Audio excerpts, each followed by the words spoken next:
Okay, hello everyone, and welcome to the Chabura. Today we have part 3 of our exciting series where our Talmidim take over. Last week we had the privilege of hearing from Ben Rothstein, who took us through a correspondence between Rav Kook and Rav Yichya Kafach regarding the authenticity of Kabbalah.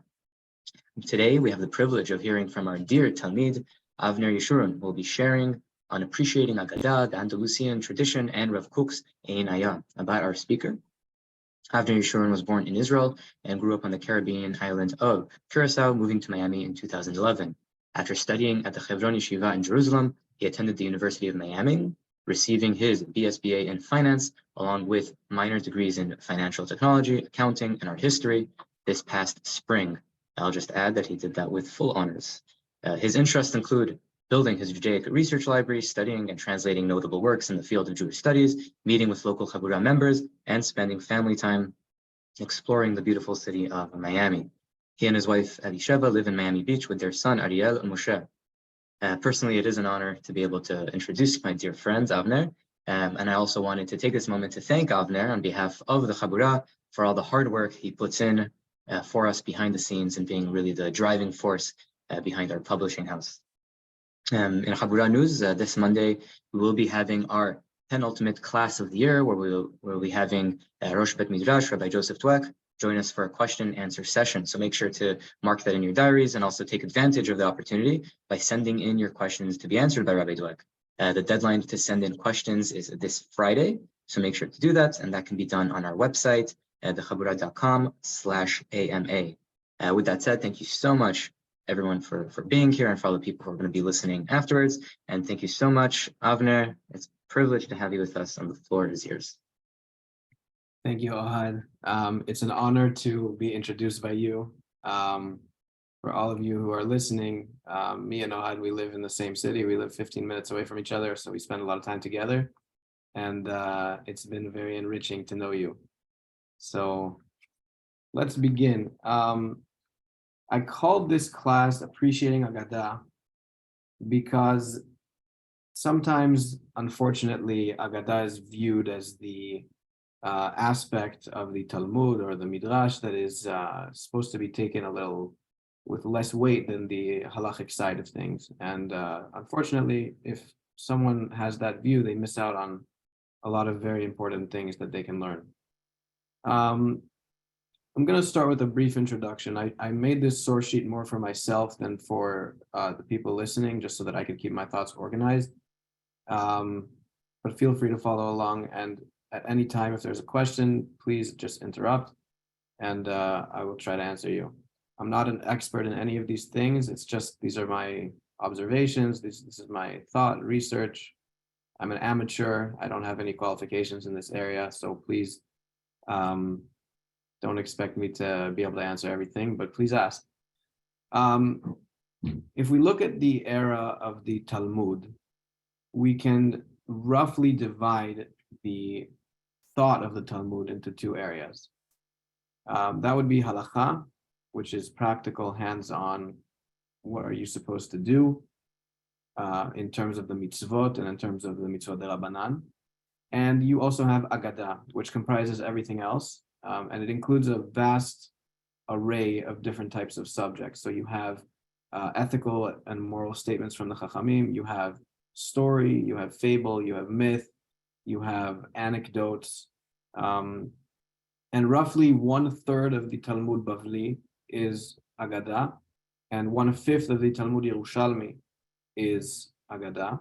And of course, we have the Midrashim, the various Midrashim, which are comprised almost entirely out of Aggada. So it's a very important area. The name I gave it here is lore. It was the best English word I could think of for it, although it's not perfect. So if someone wants to really familiarize themselves with it, they have to pick and choose a few different areas of the Aggada, and it will all come together for them. There have been a lot of approaches to Aggada in the past, and in the spirit of the Chabura and the guiding spirit of the Chabura being the philosophy of the Rambam Maimonides, I wanted to open with his take and his statements on how we're supposed to view these Aggadot, or rather, we're really going to see how you're you're not supposed to view them from his comments here. In his commentary to the Mishnah in Sanhedrin, he goes through a number of different discussions about the proper way to approach these things, and he divides the understandings into a few different camps.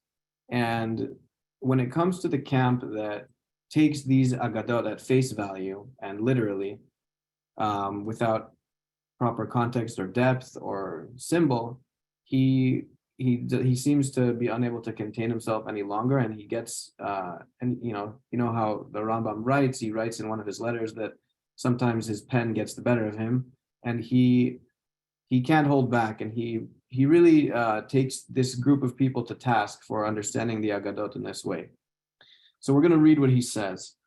He says, "V'zuakat," this group of people, which we just explained how they view these Aggadot. Aniyei hadat, yesh litzta'er alehem lesachlutam. These people of poor knowledge, we must be very pained by their foolishness. לפי שהם מכבדין ומנשאין החכמים כפי דעתם, והם משפילים אותם בתכלית השפלות, והם אינם מבינים זה. These individuals, unfortunately, they think that what they're doing is glorifying the Talmidei Chachamim and raising them to lofty heights, while in fact they are denigrating them. He says in the worst denigration possible, tachlit shiflut, and they don't understand what they're doing. וחי השם יתברך כי הכת הזה מאבדים הדרת התורה ומאפילים זעורה ומשימים תורת השם בהפך המכוון בה. He says, an expression of an oath, Chai Hashem, this group is destroying the splendor of the Torah and are darkening its light and are displaying it and portraying it as the opposite of what the Torah is supposed to be. These very harsh words. And why does he say that they're doing the opposite? He's not just using a figure of speech. He brings a pasuk in a homiletical way. We have a verse that says, this is talking about the Gentile nations.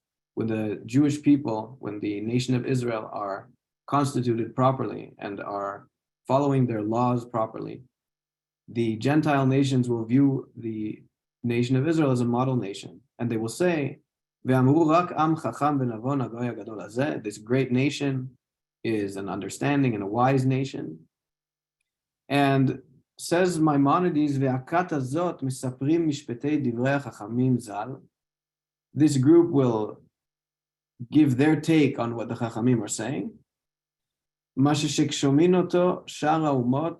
And when the outsiders, the Gentiles, hear this, they will say, Rak am sachal v'naval hagoy hakatan hazeh. So he inverts each adjective in the verse, and he says that the Gentile nations will say that we are a foolish and a vile nation and a small nation.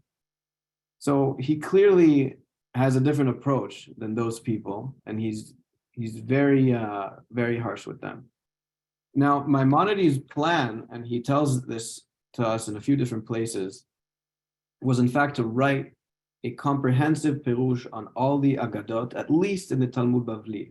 I wouldn't be surprised if he had carried out this plan of his, if he would have also written on the Yerushalmi, because we know that he relies heavily on the Yerushalmi in his halachic works. But he did not get around to it. And for a variety of reasons, he felt that certain things were more important and he was ill, so he never actually wrote this book. His son wrote not an entire book. He wanted to also complete his father's work, but he also wasn't able to. But he did write a small chapter in his book, the Hamaspik Le'ovdei Hashem, in which he gives a theoretical framework for understanding the Aggadot. He breaks the groupings of the Aggadot down into a few different categories and subcategories, and he brings examples, and he says, I hope that if you read this and understand it, you will be able to apply this method and this theory to any of the Aggadot that you come across. And on a personal note, I had the real privilege of working with a fellow Chabura member and a dear friend of mine, Rabbi Berdugo, on publishing this chapter as a book. Rabbi Berdugo did a lot of research into the proper text and into a good translation and figuring out the historical context of these things.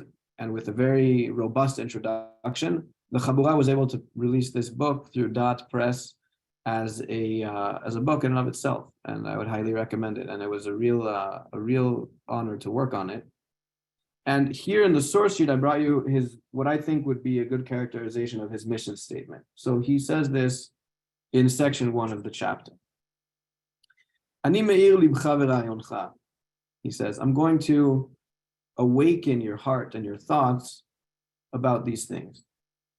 And if someone reads the treatise, the chapter, they get a very good understanding of what exactly he's trying to do. Umizeh, and he hopes that because of this, timalet nafshecha milehal'ig al divrei hachachamim o milichpor be'amitat divreihem. His hope is that you will come to refrain from ridiculing the Chachamim, because the alternative, when the science or the facts on the ground prove otherwise, and you're taking a statement of them literally, you cannot help but to say that these individuals were foolish. He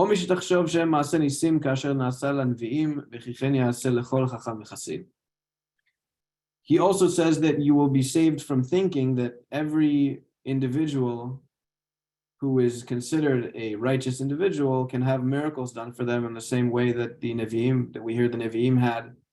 And his example, I didn't bring it here, is the splitting of the Yam Suf or of the Yarden. Someone might think it's comparable to the stories in the Talmud of the splitting of various rivers for certain Tanaim and Amoraim. And in his view, that is not a correct view. Again, we haven't really touched on what his view is, but this is not his view. That's the background. The background we can summarize as being one of not taking the Aggadot literally. You run into too many problems with it. And as we're going to see, frankly, it becomes much more enriching to understand the symbolic value of these Aggadot instead of taking them as simple stories. Fast forward to the year, the 14th century, excuse me, the 15th century, a man by the name of Yaakov ben Shlomo ibn Chaviv, he makes a compilation of all the Aggadot in the Talmud. He calls it the Ein Yaakov, the spring of Jacob, and it is a very popular work even today.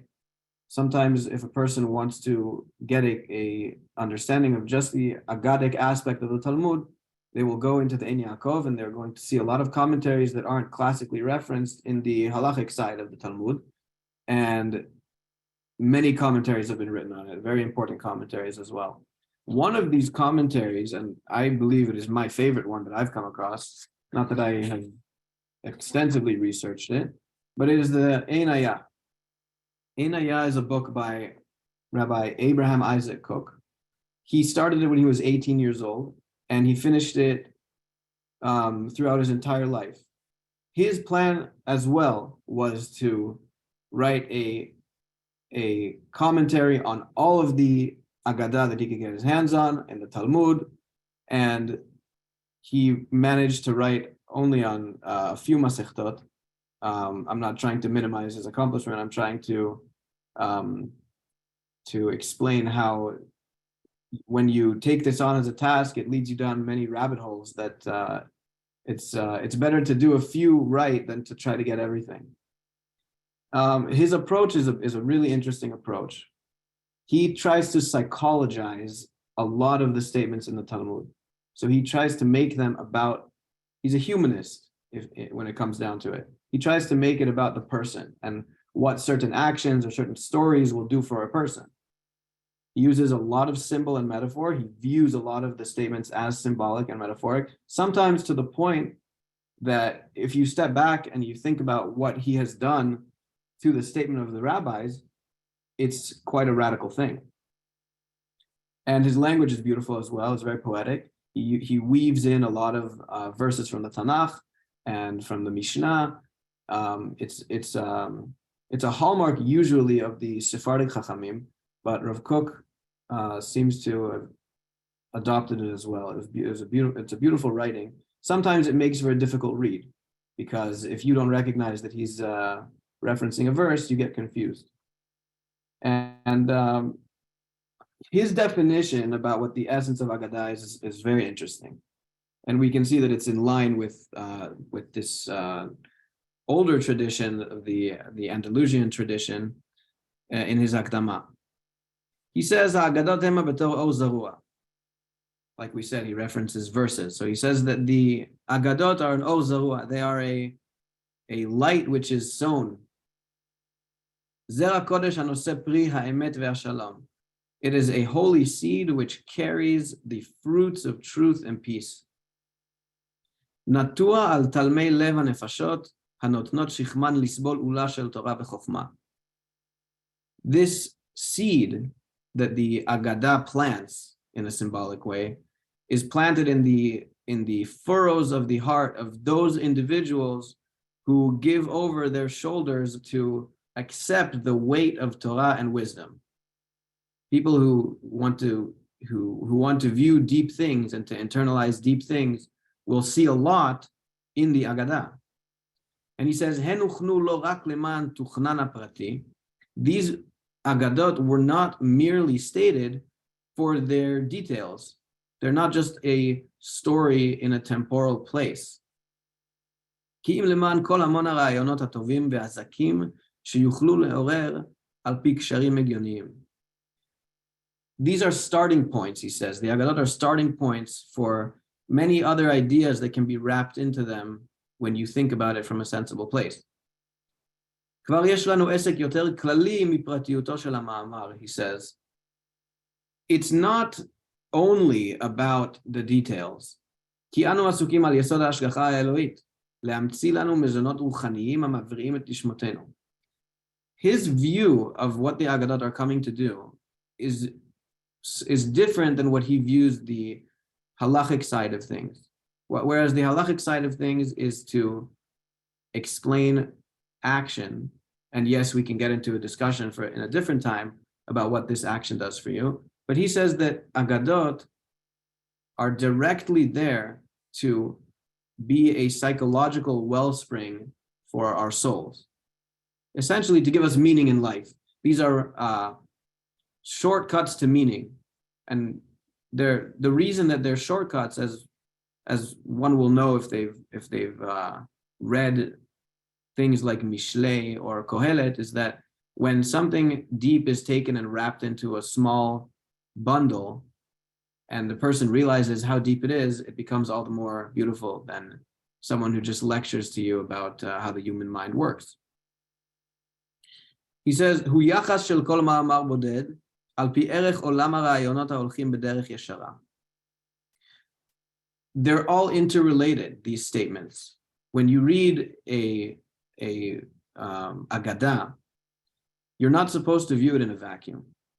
It's important to understand it, but it's also important to understand all of the different starting points it's opening up for you to interpret, if you're doing it in the right way. ומעורר בדרך פתחו להכניס אל תוכו ועל ידו תילי תילים של ידיעות והרחבות שכליות. Heaps upon heaps of intellectual expansion can come out of these stories. And this all seems a little abstract now, I understand, but when we get into an example of his, it'll make a little bit more sense. He says, "שנותנות אומץ וגבורה לנפשות ההוגות בהם." The end result of a person who really immerses themselves in the pursuit of the truth of the Aggadot, it will give them strength for their soul. So these are fundamentals. That's the way that he views them. So now that we got the understanding of how Rav Kook sees the Aggadot, and we understand that it's very much in line with the Andalusian tradition, we're going to go through two examples. The first example is quite long, but it's a simple idea, so bear with me. Both of these are from the same daf in the Talmud. I happen to be learning this daf right now. I decided, why should I crack my skull open wider than I have to? I'll just take from what I'm studying right now.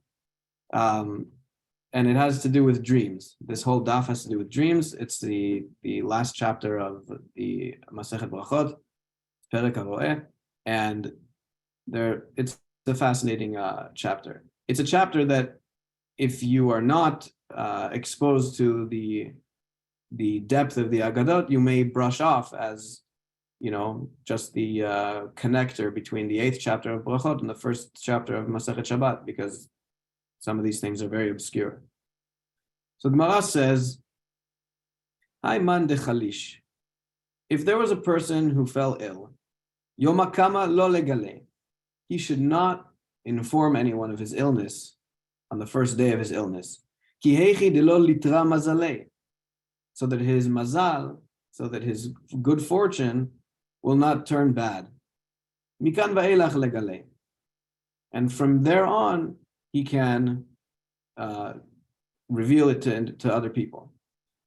Now, just as a side here, one of the things that Rabbeinu Avraham ben Arambam does touch upon in his work is that despite the Chachamim having a monopoly on Torah wisdom, in that we must follow the wisdom of the Chachamim when it comes to Torah, they do not have that same monopoly, and they themselves admit it in other areas. There are many statements in the Talmud where a certain rabbi retracted. He goes through a discussion between the Chachamim of Chachmei Israel and Chachmei Umot HaOlam about various theories about how the world works. And then Rabbeinu Avraham ben Arambam says, we do not need to accept their scientific statements or their medicinal statements in light of new evidence, which does not prove it correct. So one might look at this line that we just read in the Gemara and say, perhaps this is something that is outdated and we don't need to accept it. After all, it's not halachic. So perhaps we just can leave it be. If we look at this is the beauty of what Rav Kook does. He doesn't look for ways to dismiss the words of the Chachamim just because he can. He tries again to make it a psychological experience and a psychological endeavor. So on this one line, he has a very long paragraph and he discusses what it means. I think once we get into this, you'll quickly understand what his idea is, and then we'll go through it and it'll become more and more beautiful. So he says, Achat mitchunot hanefesh hayekarot sheba'adam hi hanetiya le'ezer atzmi. One of the beautiful characteristics of an individual, of a person, is that they want to help themselves. And it's a desire that every person has to whatever degree, to assist themselves in whatever they're going through. Due diligence. Kol echad shenafsho bri'ah, any person who has a healthy psyche, makir ezo shiflut mina'amad chisufa umikol tova sheba lo, lo al yedei ezrato ha'atzmit ve'ishtadluto. Every person who is a healthy person recognizes when they have received something that they have not earned or participated in. He says na'amad chisufa, it means bread of shame. The specific phrase na'amad chisufa is used a lot in Rabbi Yosef Karo's Magid Mesharim. It's a Kabbalistic term in that context, but here it just means bread that you are eating which you have not earned, bread of shame. And you recognize that when you are done a favor that you have not participated in achieving for yourself, it does not feel good. You feel babied when you're not a child. אמנם זאת המידה הוטבעה באדם כדי להשתמש בה במידה הראויה לה. This character trait of self-help, assisting yourself, watching out for yourself, caring for yourself, was put into every person. It's how we developed as individuals so that we could use it to the right extent. שהאדם צריך שיחזק את עצמו בכוחו העצמי מבלי השען על עזרה מאנשים זולתו. a person needs to strengthen themselves with their own strength without relying on others. And he's going to qualify this, of course. Bein b'inyanim gashmiyim, bein b'inyanim ruchaniyim. Whether it is mundane or spiritual matters, ובזה יהיה תמיד מוכן להוסיף שלמות בכל ענייניו. If he acts in such a way, he will be ready to make every one of his actions a little more perfect, a little better. He will be that much closer to shlemut. So he's talking about the importance of being competent and self-reliant and able to take care of yourself. Al ken, he says, במצב החולי, when a person is ill, שטבע האדם הוא ליפול ברוחו ולחשוב שאין לו עוד יכולת לעמוד בעזרת עצמו, אם לא שזולתו יסדרו. When you're ill, your immediate reaction is, I can't do anything for myself. I'm sure we've all had this experience. We all get a fever and suddenly we're stuck to the couch. We can't get up. We need someone else to help us. That's the first impulse when we're feeling ill. Whether it's his physical strength or if it's his prayer. We have a concept, it's earlier in Masechet Brachot, I think it's on around Daf Hey. A captive cannot free himself. So when you're a captive of your own illness, you need others, your impulse is to require others to free you. And to an extent that's okay, but not all the time. מכל מקום, צריכה להיות המידה הנכבדה של הבריחה מעזרת אחרים, להיות תמיד רשומה. The character trait of not relying too heavily on others needs to always be there. It needs to be apparent in all of your actions. עד שלכל הפחות תפעל שלא תחף בהרגשת חיסרון עונו, ייתן מקום לעזרת זולתו. In this instance, the way that should manifest is that you do not immediately turn to another person for help if you are still able to help yourself. It's a psychological statement. Obviously, no one is expecting you to go to work and to take the kids to school and to make breakfast, lunch, and dinner and to clean the house when you're ill. But at the very least, you should not immediately, upon becoming ill, collapse onto your bed and say, I can't do anything for myself. Everybody needs to help me. Ki im tiyeh nafsho yekara. He should value himself. וכבודו האנושי של התאמצות לעצמו מבלי צפות לעזרת אחרים, היא תסגבהו חי לבטוח אך בהשם לבדו מעוזו בעת צרה. There's another verse, מעוזו בעת צרה. It's based on a verse in Tehillim. Your self-worth should be there in a way that you do not immediately deny yourself your own help. וההכנה המהירה ליתן מקום לעזרת הבריות בין בדברים גשמיים ואפילו בדברים רוחניים כעזרת התפילה והשתתפות בצערו, שמקיל על כל פנים את צרת הנפש הפנימית של היחיד, היא אומנם מביאה רפיון פנימי וכישלון. Yes, it's going to help you to be assisted by others in many ways. However, there's a drawback to this, and that is that it weakens your self-worth and your psyche. It weakens your view of yourself as a competent person who can care for themselves. Now, this all sounds very harsh at this point, right? You have a person who's sick and he's saying, up to this point, don't rely on anybody to take care of you or to help you. You should refuse them, right? But he's going to go another step, and he's going to complete his idea, and you're going to see how it fills itself out. בהיותה מחלשת את כוח הכבוד הנפשי שהוכן למען טובת האדם וגבורתו הנפשית הנחוצה לה לטובתו החומרית והרוחנית.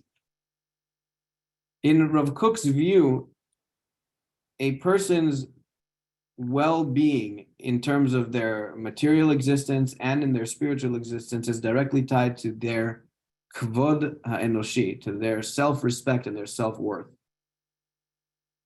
And if a person immediately, upon encountering a difficult situation, such as an illness, immediately disposes of their self-worth and states that they're unable to, in any form, assist themselves, that eventually can lead them down a path where they don't respect themselves enough to take care of themselves in any way, spiritually or materially.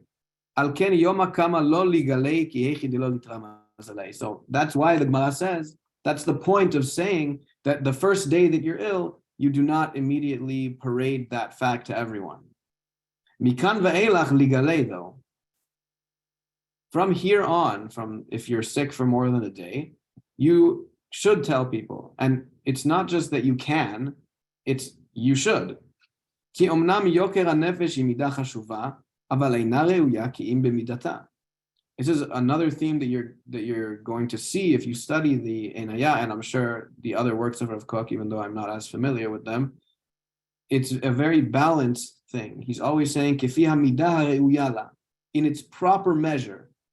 Yes, so while self-reliance is a proper thing to do, it requires proper measure. Leman yitchazek al yada adam be'ezrato ha'atzmit, so that a person can help themselves. ויוציא אל הפועל מה שהוכן בכוחו לפעול לטובתו ולהצלתו. And he can instantiate in reality whatever he's able to do for himself. אבל בהיות יד הצרה חזקה, when the affliction becomes too great to bear, אז עצם חיי החברה האנושית לכך נוצרה, שיעזר איש מאת רעהו. The very fact that we have such a thing, which is known as society and friendship, it is there in large part for individuals to rely on when they can't rely on themselves entirely. Humans are social beings, right? You can see the psychological discussion that is hidden underneath all of this. Rav Kook is saying you can't handle everything on your own. You can't take the first part of the statement that you should not rely on other people's assistance and assume that it is a blanket statement. Otherwise, what is the second part? Why should you tell people after that? Well, that's the very purpose of society. Society is there to assist you and to help you and to care for you when you're unable to.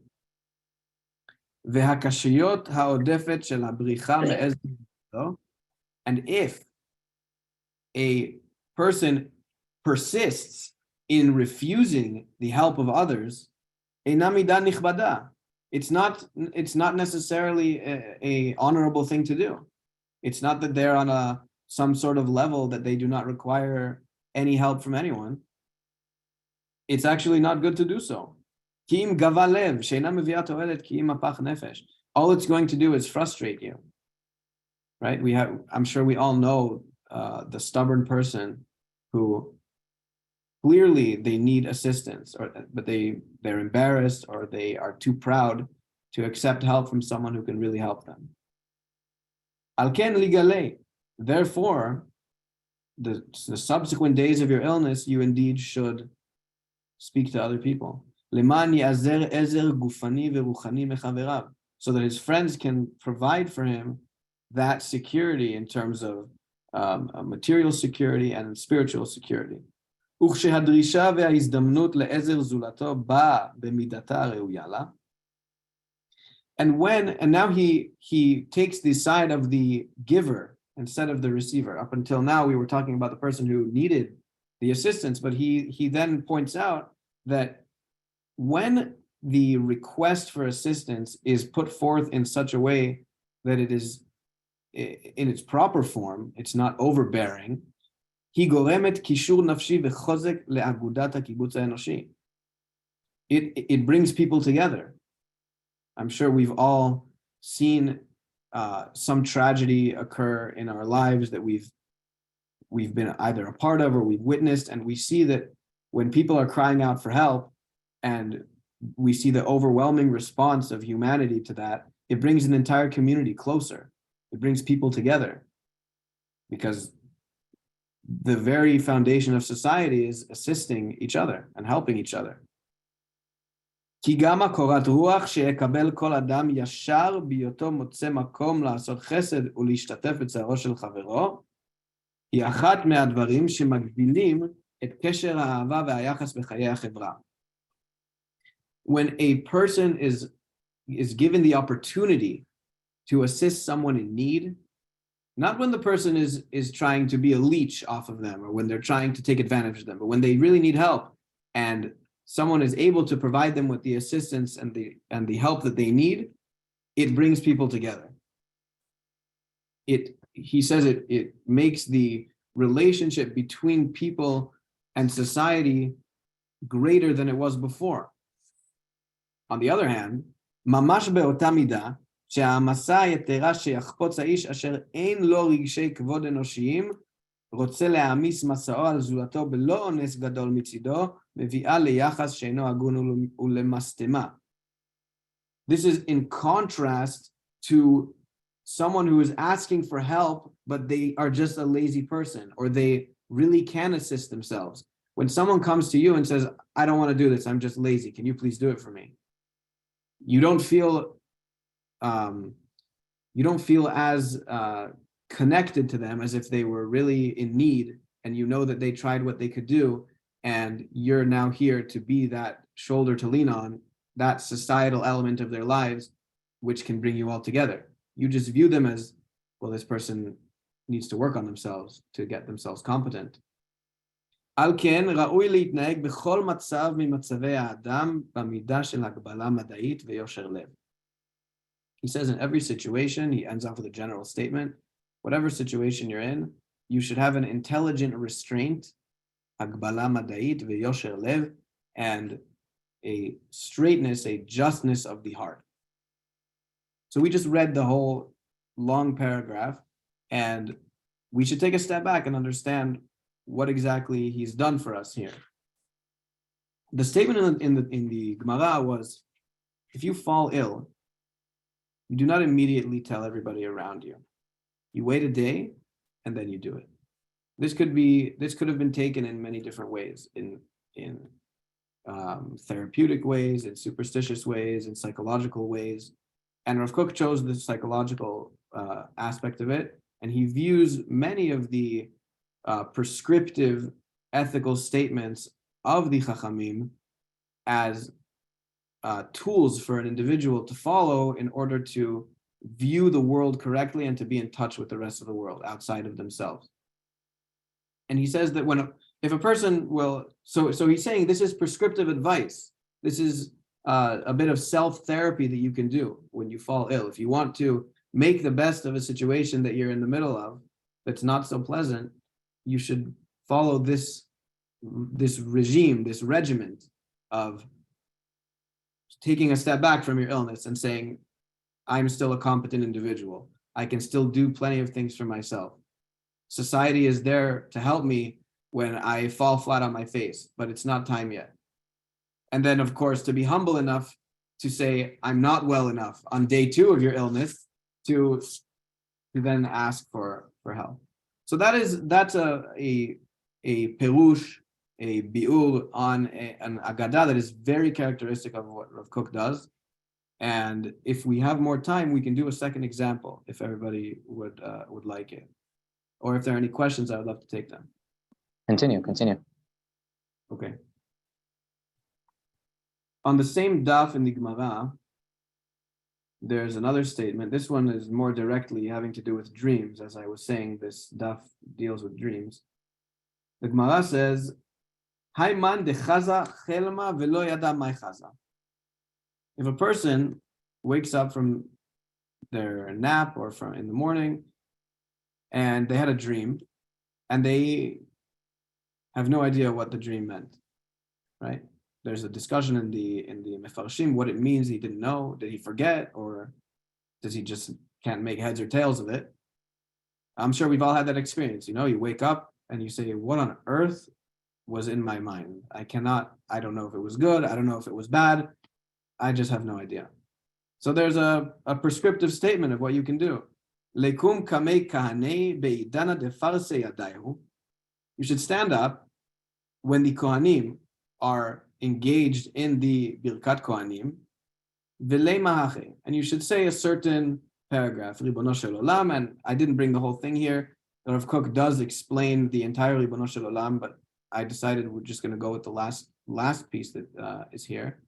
And this Ribono Shel Olam is found in many Sidurim. I think it's found in standard Ashkenazi Sidurim. It's found in the Sidur of the Gra, and it's also found in the Sidur of the Yavetz.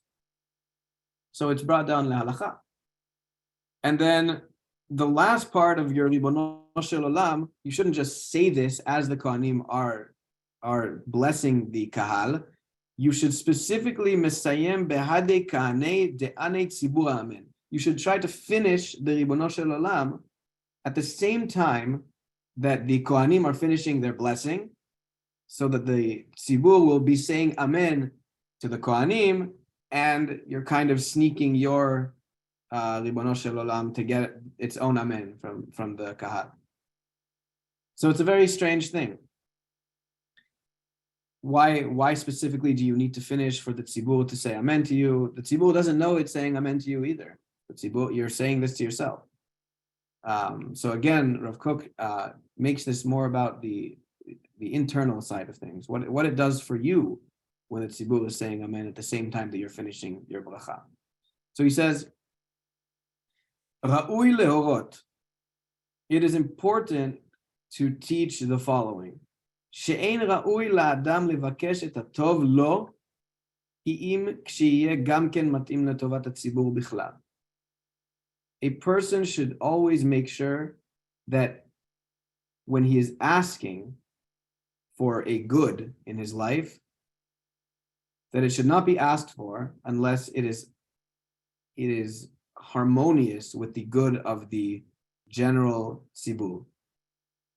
Right? You should never get rich off of making other people poor, as in a symbolic language. והדבר הזה הוא ראוי להיות כל כך נקבע באדם. This idea about the greater good of the kahal is such an important one. It needs to be so deeply understood by every individual. עד שאפילו בעולמו היותר פנימי, כהרהורי לבבו וחלומותיו, even when it comes to such things as your private thoughts, your hirhurim, and your dreams, לא תזוז טובת הכלל והסכמתה מנגד עיניו. The person should not ask for any good if it is not with the approbation of the general klal. ואז לבד מה שהוא מתאים יותר אל הצדק, and then besides for the fact that it's going to make things be in a more righteous state of affairs, there's going to be more peace. בטוח הוא יותר גם כן בקבלת תפילתו. We know that תפילת רבים is accepted. It's a famous statement in the Gemara. However you understand that statement, that's a discussion for a different time. I'm sure Rav Kook would also explain that psychologically. על כן יראה שיהיה מסיים בעדי כהני דעני ציבור האמן. You should make sure to finish with the Kohanim so that the tzibur can say amen to you. להורות, to teach you, שבקשותיו הפרטיות פונות הנה אל תכלית ואופן כזה. He's essentially saying you're making a statement.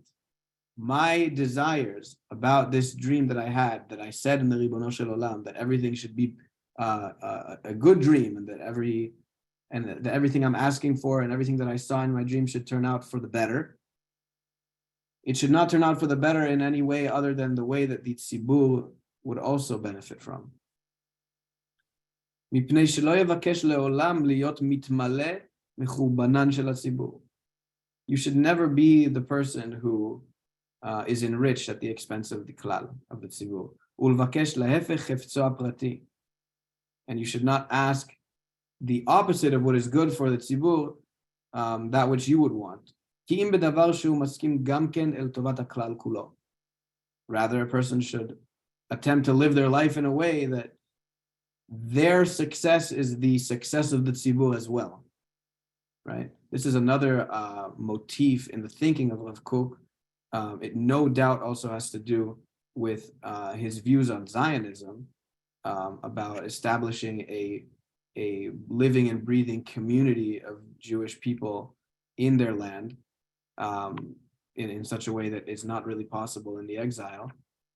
He's always relating the individual to the klal and to the tzibur and to the general population and to the society,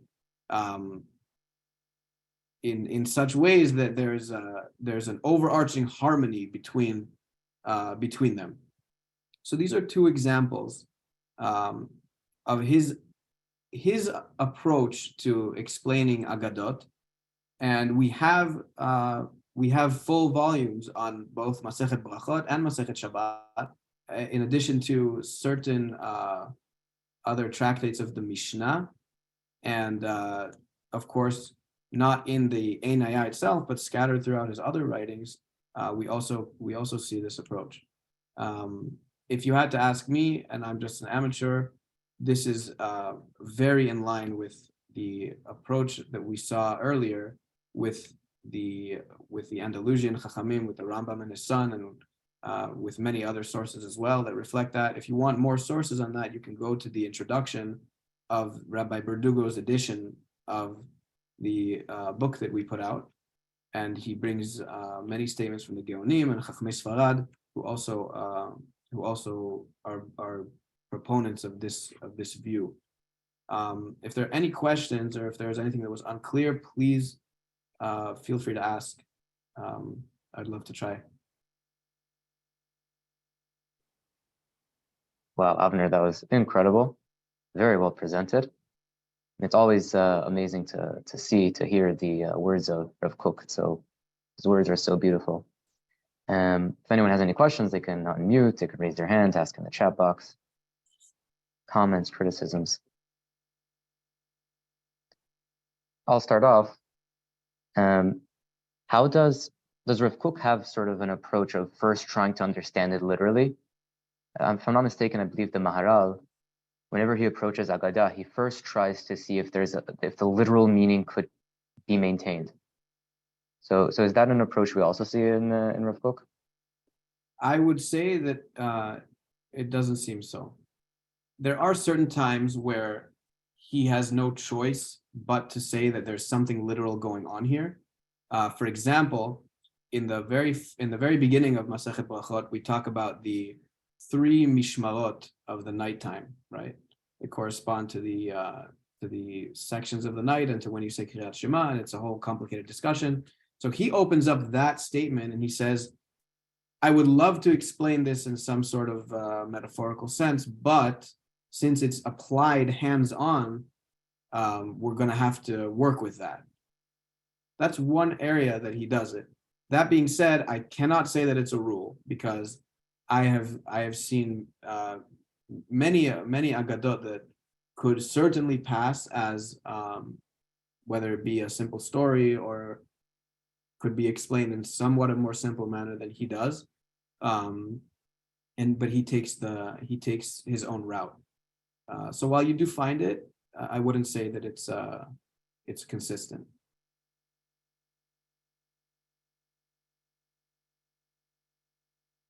Anyone else? Because to add on, Neil, yes.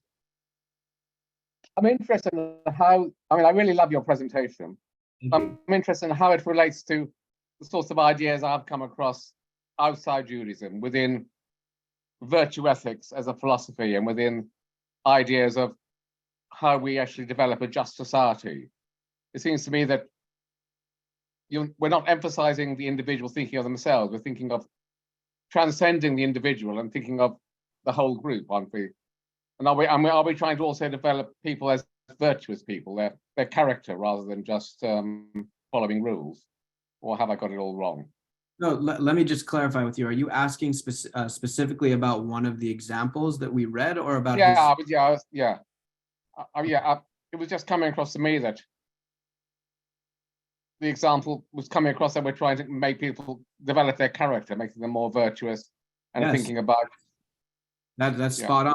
That is, character development is a very, very big area of what he does.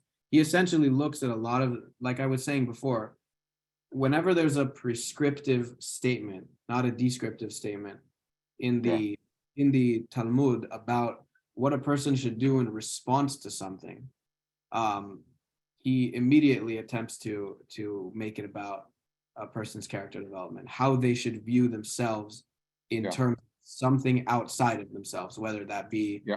another individual or the Torah or God or society. It's about the interrelationships between the person who is following the prescription and the environment around them. So yes, you're absolutely right. Yeah.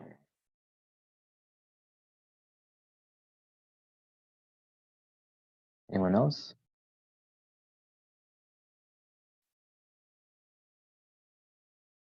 Like to touch on the earlier point, there is, for example, Masechet Gitin, they bring all of the clinical prescriptions that Chazal have. So, for example, like they have very clear like if you feel this, then do this. If you feel this, then do this. It seems to be that is very literal. Right. So you're talking about the medicinal things. Yeah.